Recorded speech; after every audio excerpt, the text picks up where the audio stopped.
Hi, everybody. We have been blown away by the questions that we got on the Gherk's post. And so we wanted to jump in and give you some responses on video to some of the questions or the themes that we saw, in case you were struggling to also keep up with the questions and answers, because we were certainly struggling with that as well. We have done our best and we hope that we've answered the majority of them, but it was a lot. So we have, from the questions that have been asked, we've got around 10 themes that we want to cover off in some quick videos. I'm with Heath, who is Vice President for the Victorian Division, also a Senate candidate in the last federal election, and in fact also a candidate in Dunkley prior to that as well for the by-election. So Heath and I are going to bounce around a little bit with these core themes. We're going to give you what the Australian Democrats' position is, as much as we can in a quick nutshell, but we're also going to give you our take. So from an Australian Democrats' perspective, what you will perhaps see is that we all have some different opinions and we like to talk about them, and we like to really lean into the complexity of topics as well. So where we struggle to come up with a really quick, succinct answer, it's likely because we're still really leaning into what does this really mean? What are we really trying to achieve? What's the evidence tell us? What do our values call us to really advocate for here? And that usually requires more of a conversation than kind of like a quick slogan or here's the three things that we would do. We will try and be succinct where we can, but you will also hear a little bit about what we might think about this particular topic or what our take is. So on that note, Heath, have I covered anything? Was there anything else we need to cover by way of opening? No, I think you've done exceptionally well. I'd just like to second that, thank you to everyone who posted their questions. We had something like, it would have been about 500 questions, I think, in the first like 8 hours after the post went up. We got to a lot of them responding online, but this just gives us a chance to touch on them more broadly. And yeah, hopefully, if we don't cover it off, you can just head to the website and we've got a full suite of policies there. We don't like to just direct you there. We want to sort of talk to it a little bit. We'll try and keep as succinct as possible, but yeah, it's a great opportunity, and we're very grateful to everyone who is engaging, and that's what democracy is all about, is engaging. So we're very grateful. Yeah, absolutely, and it's really lovely to just see the engagement and the values alignment actually in the community across the board in this space. A lot of us are really looking for a place where we can have some sensible conversations about real solutions that take our country forward. So hopefully, in the conversation that Heath and I are going to have on this tonight, you might see some of that again yourselves in terms of what might resonate with you. And if you have follow-up questions, we're all for that as well. So keep them coming at us. So Heath, first topic, gas export tax. What's our position? What's your take? So obviously there's been a massive community support and a groundswell for this 25% gas tax, or tax on offshore gas, driven by punters politics and the Australia Institute and a whole lot of others, and we support that. So our actual policy, which was developed a little while ago, is to introduce a 20% super profits tax on non-renewable resource extraction, and then to use that revenue to transition the national power grid to renewable energy. So we, because there's such a great, this is a great campaign, and it's great to see it coming from sort of the grassroots.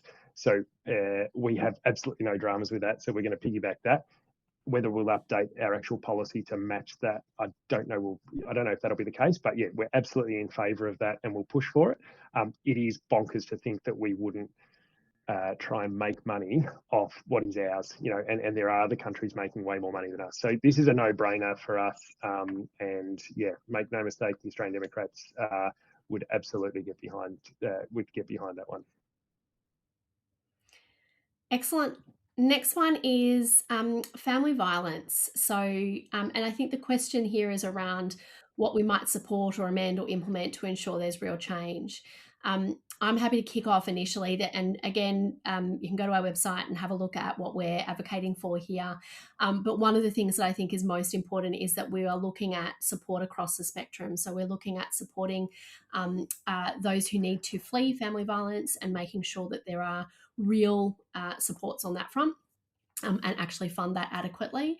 We also need to be looking at what's happening from a perpetrator perspective and really making sure that we've got support for rehabilitation. If we're not doing both the dealing with the consequences, but also doing what we can to prevent it in the first place, then we're actually not doing anything meaningful from an overall perspective. We're really missing key components.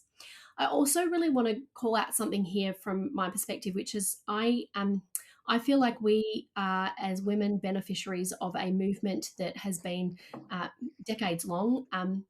In fact, all of my lifetime, many decades, that has been around women can do and be anything. And I feel like there is a very big gap for that for men. So I would really like us to, and I don't know how this happens, but I want to see us have a movement for men where they can actually also um, be anything that they want to and need to be as well. I feel like we have not done enough to really support the development on that side of things. There are challenges for men at the moment. We have to lean into that. We need to recognize that the world is changing significantly and fundamentally, and has changed for that movement from a feminist perspective for many decades. It has been fantastic, and there's still plenty of movement to go on that front. But actually, if we're not recognizing the impact on boys and men on that front, and making sure that they are looking and seeing what opportunities are there for them as well, then we're creating, again, some real embedded long-term challenges for us as a society. So I think there are really important societal challenges there for us to think about and to do better on. Yeah, I think that's a good point, and this is the importance of nuance in a debate, right? So by saying things like that, you're not saying, okay, well, it's not binary. We're not picking one side or the other, right? It's just saying, okay, there are challenges here, and we need to. The way I look at it is there's a difference between a reason and an excuse, right? There are reasons why family violence is happening at the level it is, right? And it doesn't excuse it, but there's reasons. So if we look at the things that make this a bigger problem than it should be, we know that gambling, we know that alcohol abuse, we know that financial stress, we know that there's a number of things that contribute to this being as bad a problem as it is. Now, there are a whole lot of underlying issues, and as I say, it doesn't excuse any of it, and it's not an excuse for it.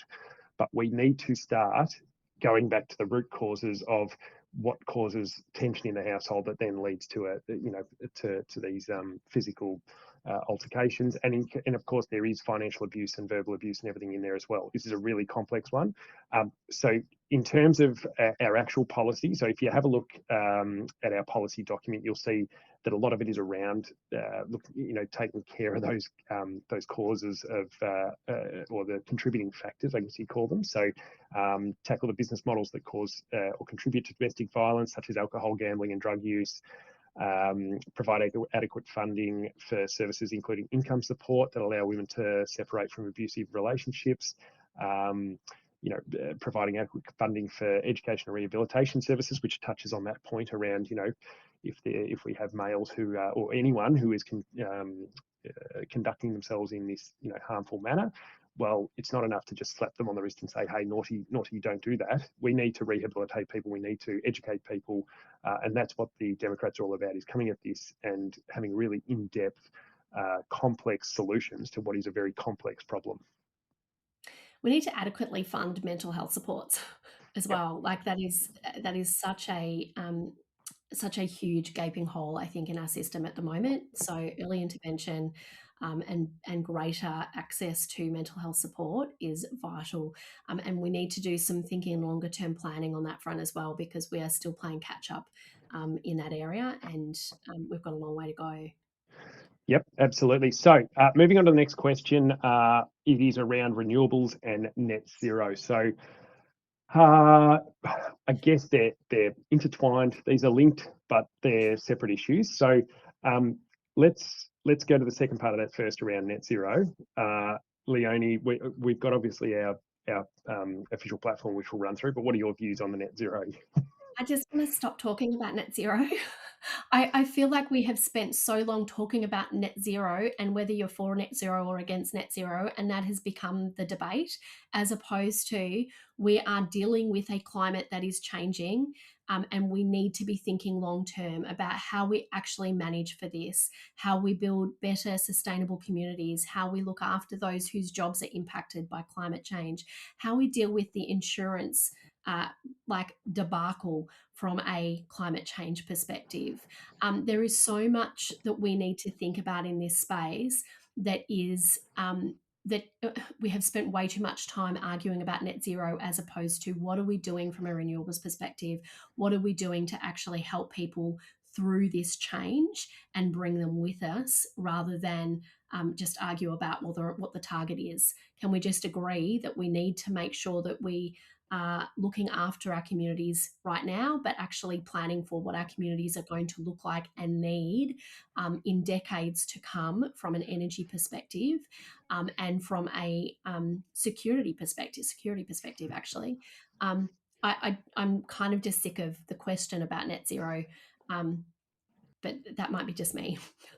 No, it's a fair point. I think we need to just move on and say, okay, look, climate change is real. There is so much more than climate change. It's like net zero is only one part of this. Like there's biodiversity, like we need to address the biodiversity and the land use and everything else. So Absolutely. But Heath, do you know what though? This is where like climate change is real or not real is also kind of like why do we even have that conversation? Why is that still a absolutely, conversation? yeah, yeah, Other than there is a bit here that is about actually um, if it's if it is real, then why is that even an if? Sorry. Let's just think for a minute. If we got this wrong and we pretended that nothing was going on and we did nothing about it, but it's actually real, like what are the consequences of that? The consequences are absolutely catastrophic.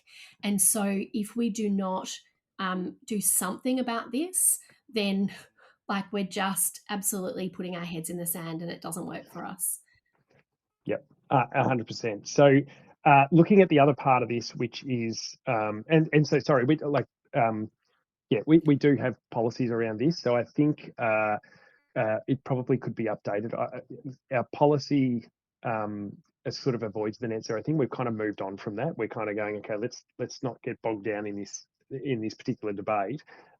Let's just do all the things that we know we need to do, right? Let's just move on. All the things that lead to net zero need to happen regardless. So let's just push on it. And that obviously leads to renewable energy, which is it's a reason why I joined the party is the it's a massive focus of the Australian Democrats is around renewable energy. So interestingly, within our policies, keeping in mind that we don't update them all the time, like we generally get them ready for an election. So one of ours here is incentivise battery storage for households and businesses to reduce the stress that intermittent solar puts on the grid. Now, obviously, this has now come in. So we've had this policy for a long time. Labor have now brought this in. And I'm not saying they stole it from us, but we're absolutely thrilled if they did, because we just want the best outcome. Target the largest incentives towards lower income households and small businesses with a sliding scale where incentives are less for higher income households. And this one sort of piggybacks nicely on that as well, which is create a federal program to roll out distributed solar and storage at schools, social housing and other government and community properties. So there is the technological side of this is batteries are getting better and better. We've got a lot of LFP now versus lithium ion, which is obviously better for the environment and just better for stable energy storage. And then obviously we're going to go down the path of sodium ion and everything else. Battery storage is going to play a massive role in our lives over the next 10, 20 years. We need to get on board, but we need to make this equitable. We need to make sure that we are not sort of widening that gap between the haves and the have-nots on this. And so I think so on this one, absolutely, we support renewables. There is obviously a huge issue around land use versus renewables. So we're talking about transmission lines, wind turbines. We have very strong views on environmental protections. We have very strong views on,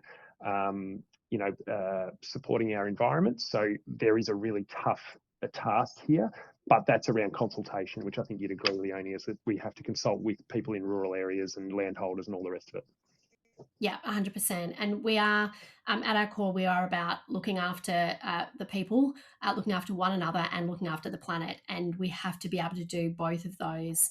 And that, like, a core component of that is consultation, bringing communities with us. Not everyone's going to agree, but if we don't consult, if we don't really lean into those conversations that matter, we're not going to get anyone anywhere, actually.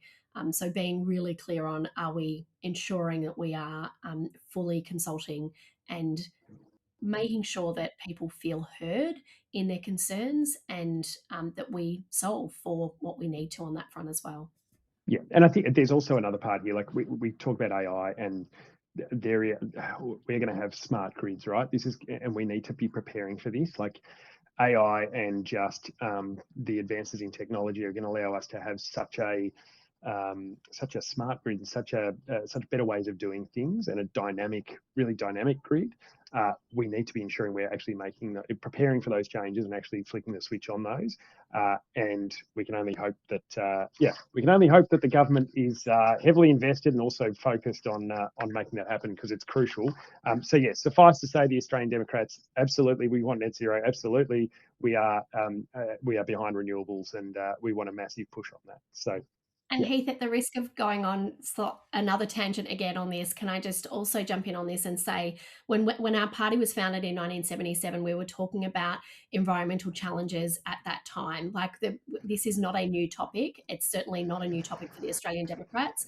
I feel like as a country, we're actually going okay in some areas here, and then we took a detour and we've been off track for some time. We're slowly coming back on this front, but I also see a similar thing happening at the moment from an AI perspective, that AI is going to change fundamentally so many industries. It's going to change how we work. It's going to change our workforce. And I don't feel like we are thinking about and doing the long-term planning on that front at the moment. I feel like that is another area where we risk creating actually other problems and longer term challenges for us, and kicking the can down the road on that front, rather than being upfront right now and thinking about what is coming, what do we need to plan for now, so that we're actually setting ourselves up for success as at a community level and as a country. There's so much we can Yep. do on that front that we are not currently thinking about and doing. We had a budget this month that I kind of was baffled that AI wasn't a significant part of that conversation around what we're doing on that front to manage for that. It's a massive missed opportunity and gaping hole in my mind at the moment. And so there were a couple of questions in to the Gherk's post around AI and what we're doing to prepare for, what our ideas are to prepare for the changing economy. They talk about a mass redundancy potentially, or just how jobs are going to change. And it's certainly, we need to do more work on that. But we don't have anywhere near the resources of the major parties, and I haven't seen anywhere near enough coming out of them. So it'd be good to see a bit of work happen there. 100%. It's not coming from them at the moment, and we as a party are not going to pretend that we have the answers here, right? We just don't. We're not the ones that are going to have the answers, but by my goodness, I want us to see the people that need to be part of those conversations at the table, and really leaning into these conversations so that we can do that planning and that longer term thinking around this. This is the bit that, to my mind at the moment, I cannot see happening enough. I can see some people advocating for it, as we are right now, but we're not seeing enough action happening. Mm. So another issue that came up quite a lot, actually, it was probably, I reckon this was one of the top issues I saw, or, the most commonly asked questions that I saw to the Gherk's post, was around political donations. And this particular question is around political donations and lobbyists, which there was a bit of both. So this is for centrists, for sensible, moderate people in the community. I reckon this is a massive issue, and it's certainly one that the Australian Democrats has been focused on for decades. This is right in our wheelhouse. It's right in our hitting zone, and we've been advocating for reform in this area for a long time. Unfortunately, we still haven't seen enough work here, and it's just wide open. David Pocock, of course, talks to this quite a bit. So In terms of our specific policy, I'll just touch on a couple of things here that are in our policy documents, but we talk about this quite a lot on numerous things in our social feeds and everything else. So cap electoral expenditure for political parties proportional to the number of electoral divisions in which they endorse candidates. Cap donations to political parties, candidates and third parties with penalties for non-compliance. Reduce the donation disclosure threshold from the current $15,200 to $1,000 a cumulative, and this is just around the reporting, like more regular reporting. So at the moment, you can just delay that a long time until people have kind of forgotten about it, particularly around election times. It's crazy. And then just banning donations where there's clear vested interest, so people going for government contracts and the like. We just need to shine a light on this stuff. It's just so crucial for our democracy, and I think there's a lot of apathy in the community around how ordinary we are performing in this area. So I would, I would just implore everyone, keep banging this drum because it's massive. So yeah, I reckon. I reckon we are the party that's probably been banging on this about this for the longest, and we'd love to get back into the Senate to actually be able to have an impact on this in terms of the legislation. Yeah, agreed. This is absolutely within our wheelhouse. I think we do need to be conscious of what the major parties are wanting to do on this front from a political donations perspective as well, and what might really be behind those motives in terms of keeping minor parties and independents out. Sometimes the headlines look good around what the political donation changes might be, but when you look at the detail appears to have some other very significant impacts from or lack of impact, you might say, on the major parties. So we need to be really clear on what the detail is in the platforms or the positions. Yeah, and I think, look, in terms of lobbyists specifically, I think David Pocock has been really clear on this recently, and we love the work of David Pocock, right? Like this, it's great that we've got an independent doing the work that the Australian Democrats used to do, and we're all about that. So, yeah, props to him. I think so many people love the work he's doing, and we're certainly in that camp. And he was highlighting just some of the issues with with lobbyists and how many passes get handed out and just the access they have. We've heard stories from former senators of the Australian Democrats that, you go into a minister's office and there's literally, shared, these hot desks, and they're just being used by lobbyists. They'll sit there with their laptop working away on a hot desk in a minister's office, and you just think I think if there was a light shone on this, I think most people in the community would go, yeah, no, this smells. We need to do something about this. So it's absolutely something that needs a whole lot of work, and we'd love to be in a position to do something about it. I also like us to think about we had a referendum on a voice to Parliament for Indigenous people, and the reason being is that they needed better access to be able to give their views and make sure that their views were being heard. They are but one group that is a vital group that should be better heard and understood when it comes to legislation that's impacting them. There are lots of other groups that are not being heard at the moment because they don't have that money and influence that is getting them those seats in Parliament to be listened to. And so I think we need to be constantly thinking about what does that inequity result in terms of who is heard most and what decisions are then made by government. Yeah, absolutely. So yes, we're strong on that. And again, just head to the website and check out that, or even just look at historically what we've tried to do when we were in Parliament. And we've got plenty of stuff on this on our socials as well. So heading to the next question, and again, this one came up a fair bit, and it's one that's close to my heart. And it's one that is obviously a bit of a hot topic at the moment, and that is around disability, right? So the NDIS specifically in this case. And the cuts. So obviously we've seen some, not just some, we've seen significant funds taken out of the future spend for the NDIS over the next few years. And I found this personally a little bit offensive that Jim Chalmers kind of used the NDIS and these cuts, let's call them cuts, to somehow claim some sort of good economic management here. We're still losing $31.5 billion. It could have been a whole lot worse, but look at all this money we just took out of the NDIS.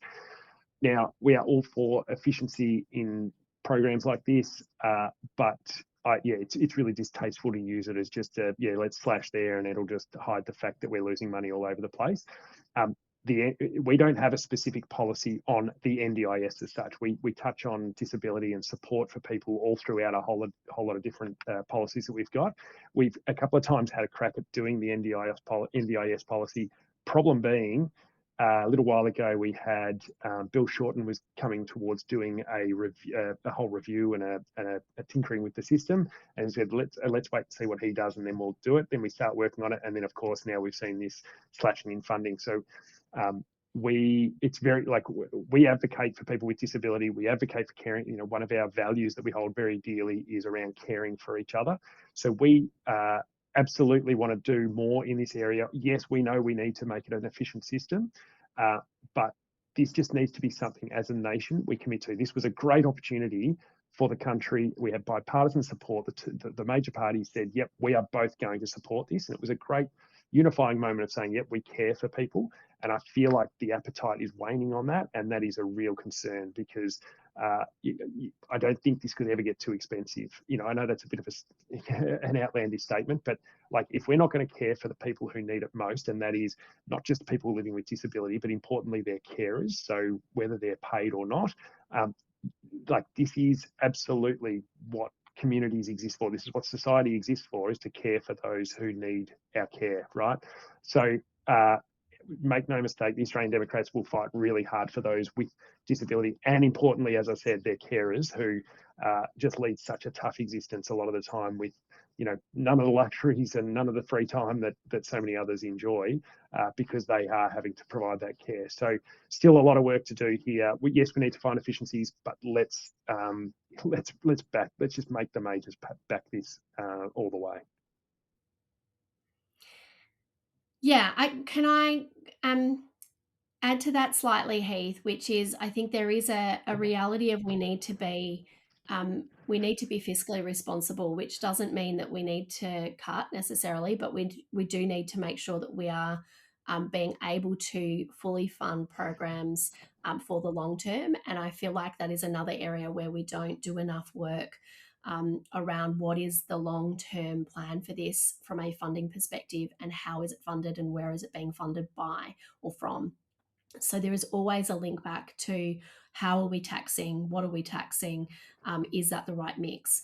How are we ensuring that we are generating the wealth that is needed to support the people that need it the most, and doing that in a really responsible, sustainable way. I echo what Heath has said. I think that there are concerns when we talk about cuts and not think about what the human impact is on that and really managing for that. But we do need to be fiscally sensible on this front as well. Yeah. So moving on to the next question, and this is one that still comes up a lot, as it should. I feel like this was, this was certainly a really big issue going to the last federal election. A lot of talk on this one.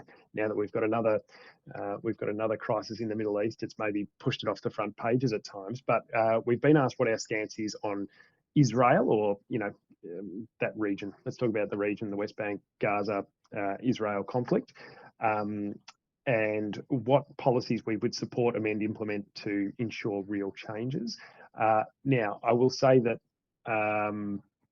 Australia can have an influence here. Yes, it's I feel like even the most powerful people in the world are struggling to have an influence on this, but there are certainly things that we can advocate for and keep pushing. And it's great to see so many people in the community speaking up about this and doing what they can.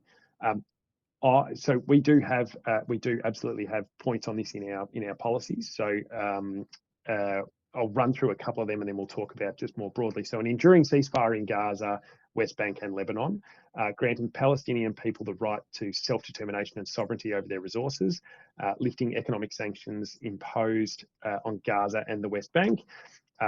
This is an important one, allowing international aid, particularly food, water and medical aid, to flow into Gaza uninterrupted. And then, of course, we've seen today there's all sorts of issues with Australians caught up in a situation here where they're just fighting to get aid into this region. It used to be around, okay, we support a two-state solution, but of course we've seen that that area of Gaza, the West Bank, has just been decimated there's so little left of a state, like it needs such repair, that I think it's now everyone's policy's got to change a little bit, because this has just gone on for so long. And there's of course the response to what is clearly a horrific breach of international law, and it is, this is a really horrible situation. And I think we have always been calling for strong action on this, but you can't speak strongly enough about this, Leonie. Yeah, so without question, so on a humanitarian scale, it's been horrific. I think so. As Heath said, there's a range of things that we've been advocating for, and we will continue to advocate for. I'm also really conscious of what this has meant for us on the home front as well, and I feel like there has been so much division in our communities about whether you're pro-Palestinian, pro-Israel. Like I would, it's just another example of where we're being way too binary in our conversations. We can be absolutely against what the Israeli government is doing. We can also absolutely lean into what the impact is on Israelis, on the community in Australia, and the rise of, which is astounding actually, and hopefully people are following some of this from an anti-Semitism perspective. That's not happening in a vacuum, and we are creating too much division in what we're trying to argue about here, when we need to again lean into what does this mean from a human perspective. What can we advocate for in terms of change, and make sure that we're really clear on that, but actually also let's just make sure that from a community perspective back home, we're listening to one another, we're having more complex conversations rather than shouting at one another and trying to argue for this being a very binary position. We can again be very clear on being appalled at the actions of the Israeli government, but we can also recognize what the history of this has been, and how fraught this has been for so long, and what the impact is on the human beings involved in this violence. I like, I don't know that I can. This is what I offer. Actually, I think the bit that troubles me the most is that I have seen communities and families and workplaces where there is so much division and hurt and frustration, because people are not sitting with the discomfort of this is an awful situation and there are no easy solutions. But we actually need to sit with that discomfort and listen to one another and help one another through that, rather than like fight it out and argue and like think that this is just a simple for and against. It's far more complex than that, and there are human beings that have been impacted at every turn on this.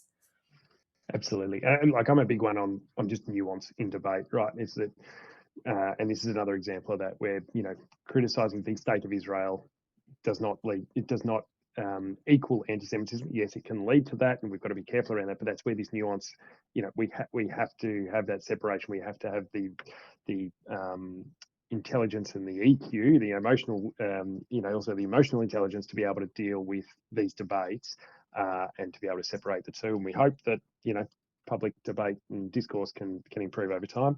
And this is another area where public debate could be improved. So the next question is around LGBTQIA plus rights. So our current stance and our future policy. I will say that we do not have a specific policy purely on this. It is embedded in multiple policies we have across the site, and you'll see different mentions to it around different things, whether it's in health policies and the like. I will say this, that, and Leonie, you could probably touch on this better than I can, but we have a really great track record as the Australian Democrats, both when we were in the Senate, going back quite a few years, but also since. We are very supportive of the LGBTQIA plus community, and we are always putting things on social media. We have people in our membership base that that are in this community, and we support them. And we certainly are very strong on this, and we would love to be able to do more at a parliamentary level, and we hope that one day we can do it. But Leonie, perhaps just touching on the historically, how we've been strong on this in the past. Yeah, this is just baked into who we are because we are a party that is absolutely about diversity and inclusion at our heart, and diversity and inclusion on all fronts. I don't see diversity and inclusion as a small piece. I see it as just who we are as a party. You show up as who you are, you lean into that, become just part of the conversation, and the diversity of our member base is vitally important to us hearing the different voices and to staying in those conversations. I feel like as a party, we have continually led in this space. I feel like actually we led, even just from a gender equality perspective, back in the day. We were the party that had the first female leader. We have had more female leaders, I believe, than any of the other political parties. I just quietly am still astounded that I am national president, and our three vice presidents, national vice presidents, are also all female. As a membership base, we actually have more males than females. So this is not about the females have somehow voted in the males. The females have voted in the females. Far from it. It was a open election to all of our ordinary members. But again, that's just who we are as a party. I also feel like this is an area where there has been significant change in a very short period of time. And so we also need to be really conscious of what that means, and lean into those conversations. And so I am always an advocate for being curious with what's behind concerns that people might have. And let's actually meet them where they're at and understand what's going on from their perspective. But we absolutely fundamentally need to recognize that we have rights as human beings, and LGBTIQ plus rights are fundamental for them to feel safe in our communities, for them to show up as their best selves and be part of our communities fully. Some of us take for granted what we might be able to show up and do as individuals that might not sit within that community. And I think we just need to recognise the challenges that come from being part of the LGBTIQ plus community, that we absolutely need to help lift and support and ensure their safety and ensure their full inclusion in our society and in our community. So Well said. hopefully that leaves you with no question as to where we stand as a party. As Heath said, we don't have a particular policy on it. There are so many areas where we don't have a particular policy on it, partly because there are too many areas to cover, but also because partly, in my mind, it's just, again, who we are. I'm happy to be challenged on that, but I feel like that's, again, just part and parcel of who we are as a party. Our history stands for that as well. Absolutely. So we spoke earlier about the political donations and lobbyists. This next question is along the same lines, but again, this is where we talk about nuance. This is a bit different. So integrity and honesty in election campaigns. So this is more around, I guess, and certainly we do have truth in political advertising policies. So I'll run through a couple of the policy points, and then we can talk to that a little bit more. So in terms of our official policy, so require truth in political advertising at all times, not just in election periods, which is obviously critical because, it's shocking in election periods as well. So let's not pretend that it gets magically better around election times, but at all times we need to have really tight laws around that. Apply penalties for publishing, not just refusing to take down offending material. And properly resource the AEC to fulfil the role of truth in political advertising as the watchdog of that. So, and I've seen this obviously being involved in a couple of election campaigns now. You just see the constant breaches in terms of how many people are there, who's there, what they're advertising, all these sort of things. And the AEC just don't have the ability or the resourcing to deal with that at such a scale. And the laws themselves, at state level, there's restrictions on how many people you can have and all these sort of things. But we need to fix all that up. But even just what is said and what is broadcast and what is sent out on social media is, and just the ambiguity around who's paying for that or who's releasing it. We see these random little organisations pop up with an ad for something, and it's not clear exactly who's behind it, and you have to go and do some digging to find out who's funding it and who's actually behind this made-up name that puts this out.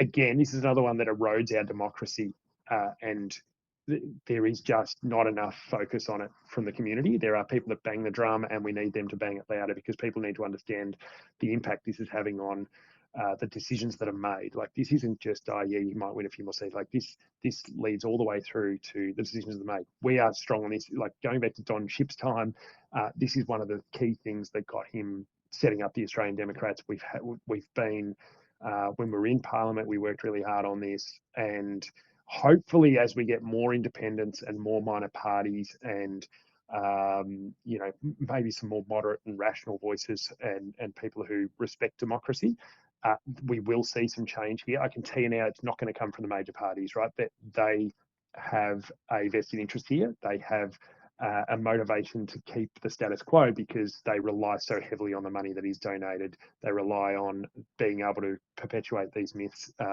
throughout the community, because they understand the clickbait game. They understand all of that, and they know that they need to be able to. And we see it all the time. We see ministers on TV just shooting out things that are clearly untrue, and there are no ramifications.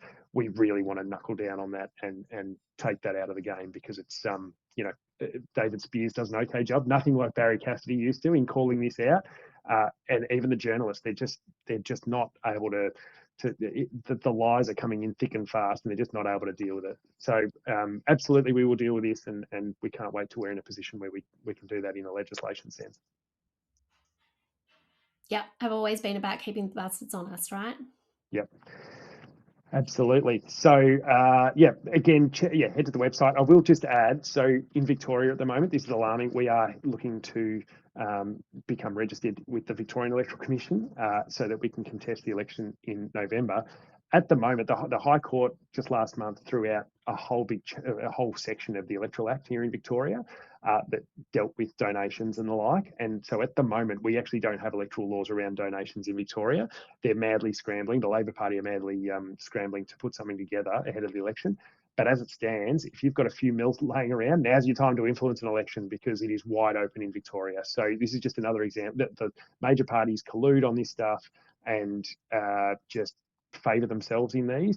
The High Court said, yeah, no, mate, that's not happening, got rid of it, but it's just left us exposed. So again, this is another way where the community need to be aware of this, and they really need to be alarmed by it as well. So we hope we can see some change there. So moving right along. So the next one on the list that's been given to us here by the Gherkin is around housing. Now, this is hot topic right now. We've just seen the federal budget dealing with some changes with the capital gains tax discount, negative gearing, among others. So I guess just broadly, and Leonie, I'll bring you in a sec, but the first thing a lot of people ask us, and it was a common thread there, is what we feel about, do we support the changes they've just made?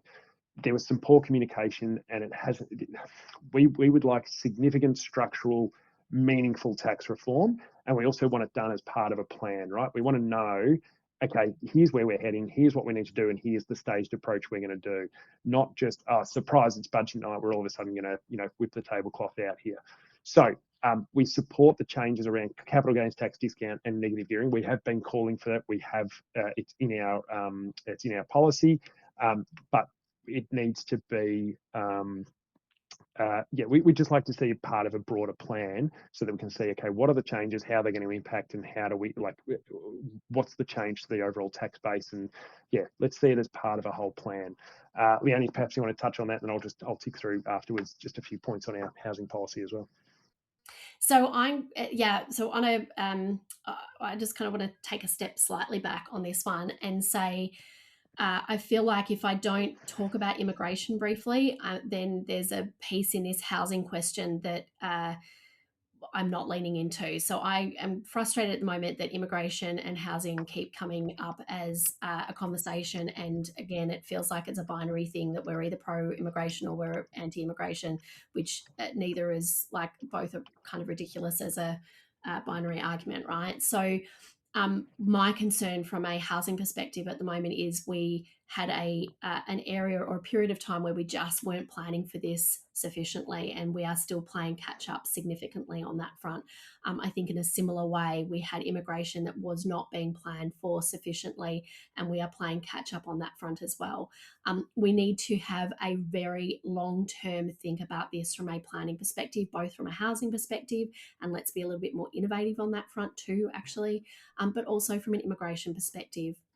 We have skill shortages at the moment that we need to fill, but we also need to be thinking long term around what are the skills that we need to be building here, what are the skills that we're not likely to be building here or we can't build here that we need to make sure that we are continually bringing in from an immigration perspective. It's not a are we for or against it? It's actually let's lean into the long term planning around this. Let's think about where this impacts, what this looks like. We can't just turn taps off or turn taps on. Let's actually be strategic and long term in our thinking here. Absolutely. So just yeah, it's really what we're calling for is just some planning and be open about the planning and just let's actually have those discussions and say, okay, here's what we're working towards. If we can get some bipartisan approaches to all of this stuff and say, yep, we both agree here, that'd be great. But even if not, just say, okay, here's what we're working towards.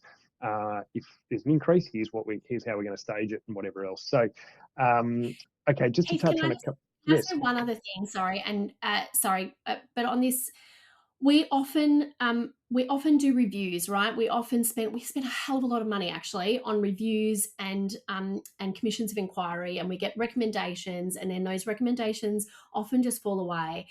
One of the pieces that's in our platform on this is around raising rent assistance by 40%, indexed to future changes in rent, so that its value is maintained.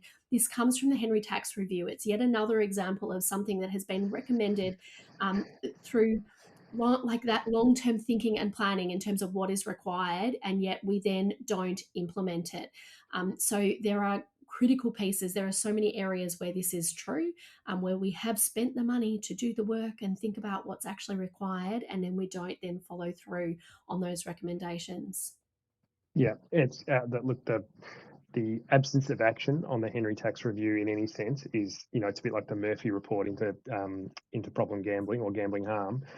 We 100%. can have all the reviews in the world. Ultimately, what we want is a plan, and we want to see some action towards the plan, and that goes for a whole lot of. It's in so many areas. We want the same thing. So, Let's get the return on the investment of the money that we spend on exactly these right. reviews, right? Exactly right. Do it for a reason. And I think the current government are pretty ordinary. They're as ordinary as anyone in terms of actually acting on reports, Yep. which is really disappointing. They've got such a huge majority; they can just do the report and go, "Yep, even if it's unpopular, we're gonna do it if it's the right thing to do," and they just don't. So, just to touch on a couple of points from our actual policy that people would be interested in. So, our policy includes there just around to complete a national housing strategy with objectives addressing all cost and supply issues, measures in taxation, budgeting, and investing. Invest in social housing for people at greatest risk of long-term homelessness. Invest in safe, permanent, and supported housing for people who have been homeless medium to long term. This is an important one which touches on a topic we addressed earlier, which was fund transition housing for people in crisis situations such as fleeing family violence. Raise rent assistance by 40%, indexed in future to changes in rents, so its value is maintained as recommended. There you go, by the Henry Tax Review. I feel like maybe Ken Henry's sitting somewhere, a shiver just went up his spine, or he, just with his name being mentioned. Although I think it gets mentioned quite a bit in frustration that nothing's happened.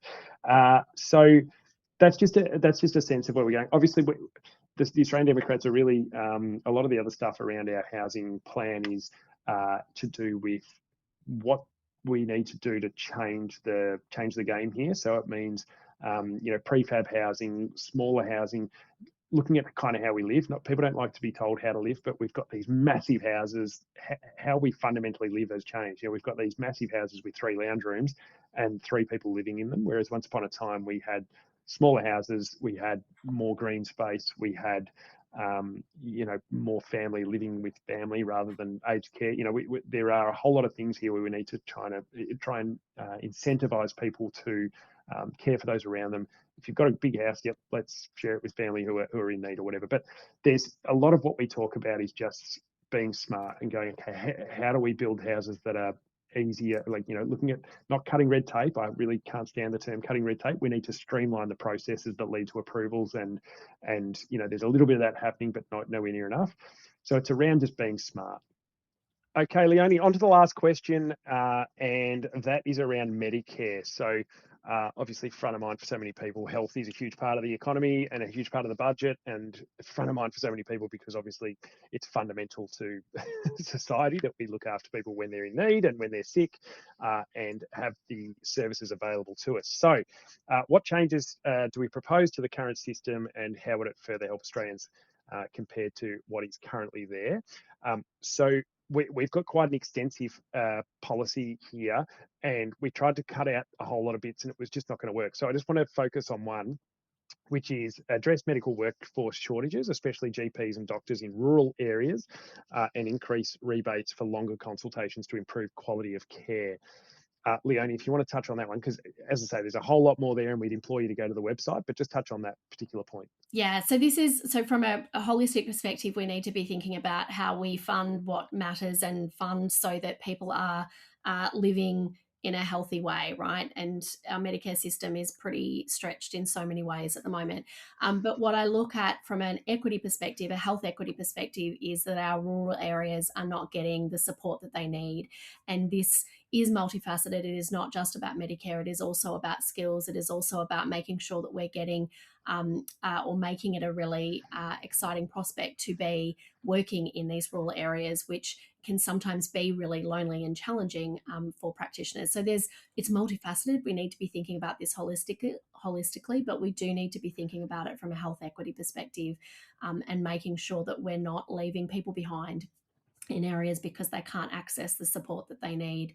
So from a funding perspective, that does mean looking at how we're managing our system on that front, rather than just assuming that people can access the supports that they need from a city or town perspective. Excellent. So we've gone on for a bit, and we need to we need to wrap it up. There is a heap of detail that we've either skimmed over or left out, and it's all available within our or the things that we've touched on are all available in more detail on our website. Leonie, just in closing, obviously, in essence, this whole discussion came around because there are a lot of people who are maybe unsure of our existence, or maybe surprised that we are still in existence. Just if you could just leave us with some thoughts around who the Australian Democrats are now. Like, there'll be another time to discuss what we were in the past for people who aren't aware, but just give people a bit of an idea of who we are as a party and people. Yeah, so I think in some ways we're still who we were as well in many areas, but as a party we are very much focused on the Senate. So we see ourselves as being the pragmatic problem solvers who lean into the evidence, that lead from our values, and always look at what is going to work for the long term, to support humans, to support the people, bring them with us, to also ensure that we're looking after the planet. So from a values perspective, we have always been about honesty and integrity and accountability. That is baked into who we are, and that continues to be absolutely who we are as well. We are about improving democracy and how democracy functions. That is, again, who we have always been, and it is who we need to be and want to be again in the Senate. I have often thought about, for those who don't remember when we were in the Senate, I often think that our absence in the Senate has been a real hole in our democracy in Australia for some time. So a party that can sit in the Senate and make sure collectively we are looking at what legislation comes through the upper house and improving it, making sure that it is fit for purpose, making sure that it works. Like many of us, we in the Australian Democrats, we feel like there is no other political home for us, and the Australian Democrats calls to and matches our values. One of the things that I do want to call out again, which does go right back to our start from 1977 as well, is that we as a party have always had a conscience vote. So our parliamentary members, people who are sitting in the Senate, have a conscience vote on every piece of legislation. It's something that was fundamental to who we were as a party at the start, and I think it's a really huge differentiator actually as a party. It's not easy as a party. That's not a straightforward concept.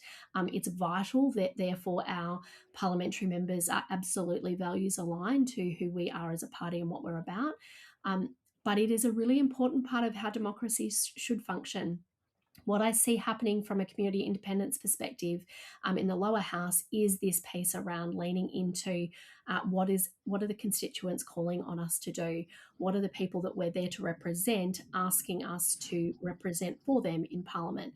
And so, if we don't have a conscience vote as a party, I think our risk is that we're not doing that work. We're not listening enough to what the people who voted us in might be calling us to do and asking us to lean into. So that's a big part of who we are as a party as well. We are we're all volunteers. Heath and I often talk about we're just normal people. We're normal people that want democracy to work better and function better for the long term for our society and for our country. We want our country to be better. We have an amazing country, but we need to be continually thinking about where we're going and how we improve that for future generations. So if that's what calls you as well, we'd love you to come on board. We are all volunteers. We are a party that runs on a shoestring budget. So if you want to donate to us, we are always open to that as well. We do not have donors that are large corporate donors, as many parties might. We are funded very much by our members and volunteers. So that's who we are. We are absolutely aiming, as I said, for the Senate again. That is a process that we have been underway or focused on for some time, but we need your help. So come on board, be part of the fun and part of the party. Absolutely, well said. And I think normal is very undervalued in our society. It's seen almost as an insult when you call someone normal. But in a world where we've got conspiracy theories and wacky views and some questionable behaviour, I can tell you it's very refreshing when you get to spend your time with what I consider very normal and genuine people. So I just want to say a massive thanks to everyone who contributed to the comment section on the Gherkins post. It's fantastic that so many people were able to ask their questions, and when we were, providing our answers in written form, they were really appreciative, and it was incredibly respectful, and it was cordial. It was just great to see. It's a very refreshing thing to see on social media where people are, perhaps even where there were disagreements, people were doing it in a respectful way for the most part. So, which is just fantastic. Yeah, that's right. It's what we all want. Good, but let's have them respectfully and listen to one That's another. right. Yeah. And a massive thanks, of course, to the Gherkin for doing this. I just want to stress this is not an endorsement at all. This was purely born out of him just kind of learning about the party and just giving his followers the opportunity to ask some questions to see whether or not this might be, in alignment with their views. And so we're just grateful for the opportunity. As you can imagine, we don't get many opportunities in the mainstream media or anywhere really. So we're incredibly grateful for that. And just to finish off, I just want to say to anyone who has, if we haven't answered, which we obviously haven't been able to answer a lot of the questions in full depth, and you may not get the answers you want on the website, please engage with us. Yes, we are all volunteers, but there's always someone on the other end of the line to answer the questions. There's through the social channels, whether it's email or whatever the case may be, we are available to talk. And we, at the Democrats, we love having a chat, right? So come armed with a bit of time, because we usually waffle on a bit, as we have here. So with that in mind, I'm going to wrap things up. Thank you very much, Leonie, for joining me, and thanks to everyone who's tuned in. And we will, hopefully see a few of you down the track as we try and fix the democracy of Australia. Love it. Thanks, Heath. Thanks, everyone.